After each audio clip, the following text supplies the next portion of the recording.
TIP volunteers are amazing. They are extremely gifted. The volunteers are precious. They're angels on earth as far as I'm concerned. I would liken them to crutches. Crutches don't do the walking for you, but you tuck them under your arms and they help steady you as your legs are a little bit wobbly.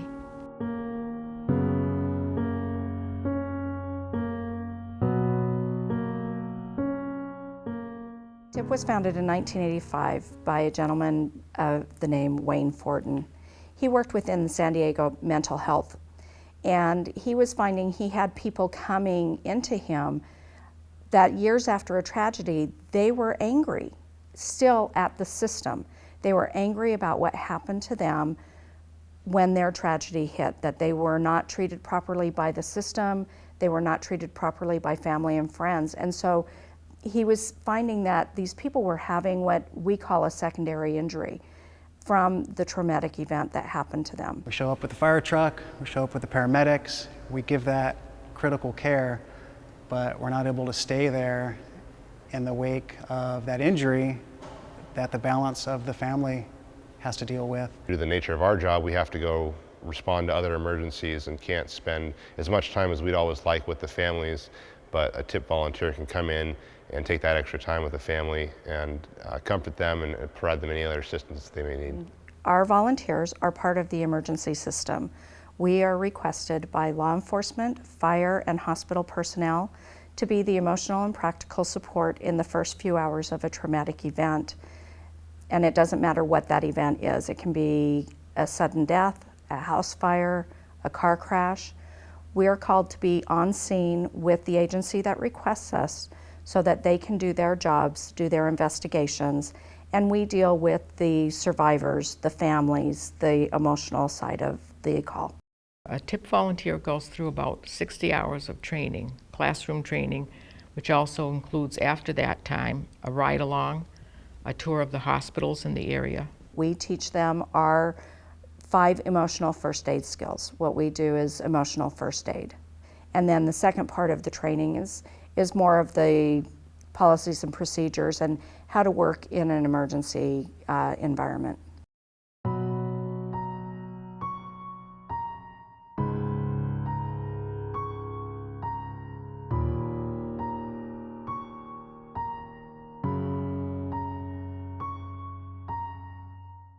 Without law enforcement, fire, and hospital personnel, TIP would not exist. I think over the years, TIP has established itself as providing lots of good volunteers and services to the fire department so that the fire department can wrap up a call, take care of those that need to be taken care of, and then the family members that remain or the friends that remain are taken care of by the TIP volunteers that are so good at their jobs. We're calling out resources to handle a crime scene, to interview witnesses.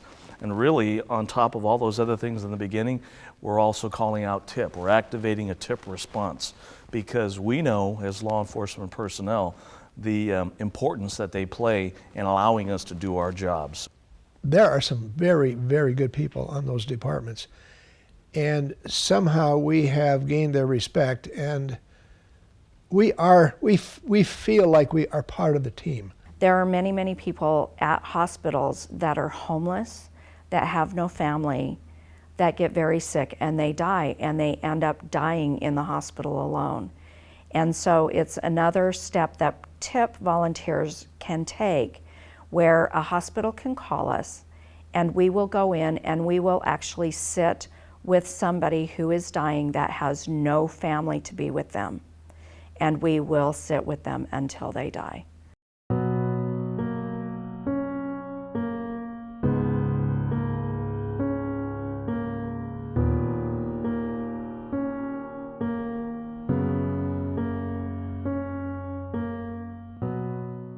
All of our volunteers come out, all of our resources, everything that we hand a client is free of charge to the client. Our focus is to make sure that we do have some kind of a revenue stream coming in through fundraisers to make sure that we're we're not falling off on what our responsibility is to the community. Half of our funding comes from the municipalities that we contract with to service, but the other half is very important. We have no sources of income other than those people that are generous enough to help us.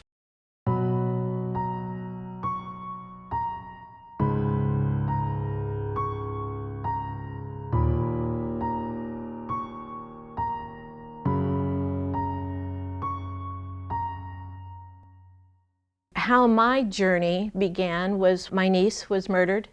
She was strangled to death by her ex-boyfriend. And one day my phone rang, my cell phone, and it was my brother. And he said, "Sis, I won't be able to pick you up at the airport tonight. Kathy's missing." Myself and another TIP volunteer were called to come here on a Saturday at the Carlsbad PD to meet the detectives. And then he said, "You're going to follow us to this girl who we've just found her body." We went to the house, and there was hundreds and hundreds of people that were putting out flyers.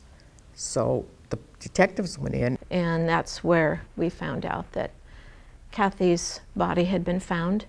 And so my brother came out, and he hugged me, and what do I say? What do I say to my brother? But in the midst of our tragedy, a TIP volunteer sat alongside of my sister-in-law. They were a huge blessing to a family going through a very traumatic event in our lives. Rhonda decided to go to the TIP training. So as luck would have it, it's a whole big room, twice as much as this, and Rhonda's sitting there, and I'd go right over and sit next to her. Go figure. She says, "Do you know who I am?" And I said, "No." She says, "I recognize you. You were at Kathy's house that day." I said, "Yes, I was." Dreams and nightmares sleep together.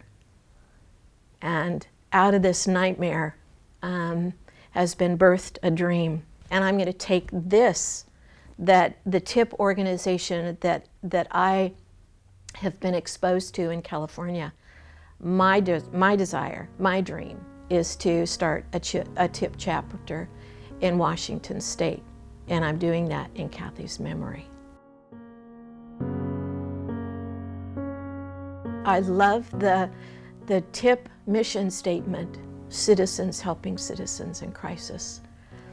And you might not have experienced a crisis in your life yet, but someday you just might.